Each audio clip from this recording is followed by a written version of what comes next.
2025 যারা উচ্চ মাধ্যমিক পরীক্ষা দেবে তাদের জন্য আমার এই পলিটিক্যাল সায়েন্সের সাজেশন। তোমরা যদি আমার প্রশ্নগুলো করে যাও তাহলে সমস্ত প্রশ্নই যে কমন আসবে সেটা বলার অবকাশ রাখে না। অবশ্যই তোমরা স্টার চিহ্নগুলো একটু জোর দিয়ে করবে। একটু দেখে না তোমাদের কী ধরনের আসবে। তোমাদের প্রথম অধ্যায় থেকে আসবে 8 নাম্বার, দ্বিতীয় অধ্যায় থেকে কোনো 8 নাম্বার হয় না, এমসিকিউ এসএকিউ। তৃতীয় অধ্যায় থেকে এমসিকিউ এসএকিউ, চতুর্থ অধ্যায় থেকে এমসিকিউ এসএকিউ, পঞ্চম অধ্যায় থেকে 8 নাম্বার, ষষ্ঠ অধ্যায় থেকে 8 নাম্বার, সপ্তম অধ্যায় থেকে 8 নাম্বার, অষ্টম অধ্যায় থেকে 8 নাম্বার, নবম অধ্যায় থেকে 8 নাম্বার, আবার দশম অধ্যায় থেকে এমসিকিউ এসএকিউ। প্রথম প্রশ্ন যেটা নিয়ে গ্রুপ হবে, ক্ষমতা বলতে কী বুঝো, ক্ষমতার মূল উপাদানগুলি সংক্ষেপে আলোচনা করো, খুব ইম্পর্টেন্ট।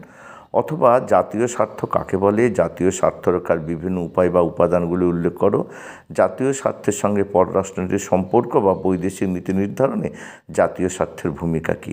3 নম্বর, বিশ্বায়ন কাকে বলে, বিশ্বায়নের বিভিন্ন রূপ বা প্রকৃতি আলোচনা করো, বিশ্বায়নের ফলাফল লেখো। এটা একটা গ্রুপ। পরের গ্রুপে হচ্ছে 4 নাম্বার, উদারনীতিবাদ কাকে বলে, উদারনীতিবাদের মূল বৈশিষ্ট্যগুলো আলোচনা করো, খুব ইম্পর্টেন্ট।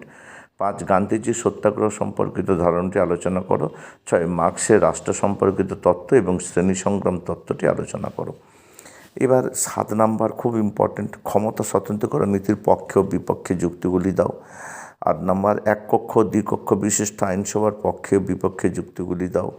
9 হচ্ছে ক্ষমতা স্বতন্ত্রীকরণ নীতি বলতে কী বুঝো, কঠোর ক্ষমতা স্বতন্ত্রীকরণ নীতি সম্ভব নয়, কাম্যও নয়, মন্তব্যটির যথার্থতা বিচার করো। 10 হচ্ছে আধুনিক রাষ্ট্রের শাসন বিভাগের কার্যাবলী আলোচনা করো। 11, বিচার বিভাগীয় সমীক্ষা বলতে কী বুঝো, বিচার বিভাগীয় স্বাধীনতা কীভাবে সংরক্ষিত হয় তার ব্যাখ্যা করো। 12 হচ্ছে ভারতের রাষ্ট্রপতির ক্ষমতা কার্যাবলী আলোচনা করো, খুব ইম্পর্টেন্ট।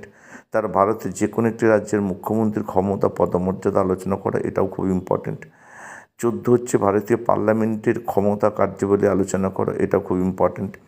বিধানসভার অধ্যক্ষের ক্ষমতা কার্যাবলী বা ভূমিকার মূল্যায়ন করো। 16, ভারতীয় পার্লামেন্টের আইন পাশের পদ্ধতি ব্যাখ্যা করো। এবার হচ্ছে 17, ভারতীয় সুপ্রিম কোর্ট বা প্রধান ধর্মাধিকরণের গঠন ও কার্যাবলী ব্যাখ্যা করো, খুব ইম্পর্টেন্ট। 18 হচ্ছে ক্রেতা সুরক্ষা আদালতের উপর একটি সংক্ষিপ্ত টিকা লেখো। 19 হচ্ছে ভারতের লোক আদালতের গঠন ও কার্যাবলী সংক্ষেপে বিশ্লেষণ করলো। যদি ভিডিওটি ভালো লাগে অবশ্যই তোমাদের বন্ধুদের জানতে সাহায্য করবে। আর একটা অনুরোধ, যারা আমার চ্যানেলে নতুন অবশ্যই চ্যানেলটিকে সাবস্ক্রাইব করে পাশে থাকা বেল আইকনটিকে বাজিয়ে সকল নোটিফিকেশন অন করে রাখবে, যাতে যে কোনো ভিডিও, যে কোনো তোমাদের সাজেশন নোটস তোমাদের কাছে প্রথম পৌঁছে যায়। আজ এই পর্যন্ত, আবার দেখা হবে পরবর্তী কোনো ভিডিও।